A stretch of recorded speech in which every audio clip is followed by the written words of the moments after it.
of this item? Unfortunately, in the fluoride chemical that we use today in 90% of all fluoridation programs, it has arsenic, lead, mercury, and radioactive compounds in it in small amounts. And all of them are also cumulative poisons. They build up in your body.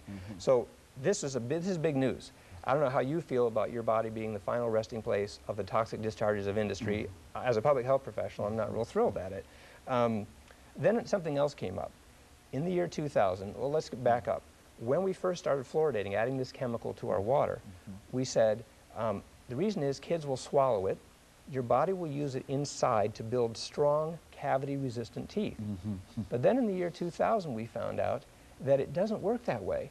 It actually inhibits cavities, the little amount that it does inhibit, topically. So the example of that is this right here. This is sunscreen. If you went to your doctor and you were getting sunburn, and your doctor said to you, drink this to prevent sunburn, you'd look at him and you'd say, why would I drink this? It works on the surface of my skin. It works topically. Well, that's the issue. Now that we know that it works primarily topically, in other words, when it touches your teeth in your mouth, that kind of voids the whole purpose for us drinking it in the first place. Why would we drink it our whole lives? A primarily topically acting substance. At all? Right.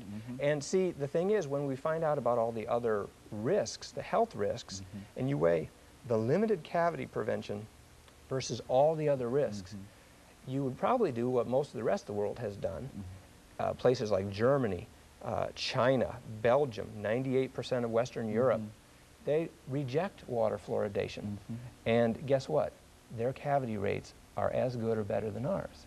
And so we are, in a real sense, and I also heard that the EPA has not licensed this fluoride to be used as a medicine. Is that true? Well, that's an interesting point. You know, this is the only substance we add to water that treats a condition in our bodies rather than treating the water itself. We add chlorine to kill germs in the water, but this is added to the water to treat something in your body and my body. That means it's a medicine. How do we feel about getting a forced medication? Do people really understand? That's why we're grateful for this opportunity to share this with people. And the other point I wanted to make is it's about this right here. This is really critical. You see all these are foods. And here's the thing. We are not just getting fluoride in our water or in our toothpaste. When you get canned corn or beans, you get a dose of fluoride. When your baby gets chicken sticks, he gets a dose of fluoride. When you drink apple juice, you get a dose of fluoride. Grape jelly, raisin bran, breads. Look at the sheer, what's happening is we're getting so much fluoride. These are made with fluoridated water, or they have a fluoride pesticide residue in them. So what that does is, this cumulative poison, if you get it from all these sources, the water, the toothpastes, and all these foods, tea, soda, coffee, we're being overdosed on it, and it creates some significant health conditions because of that. So that's why there's a controversy now. How hard is it for people to say, wait a minute, you mean we're being overdosed with this and no one's told us about it? Well, I tell you, Mr. Stockin, let's take this second commercial break.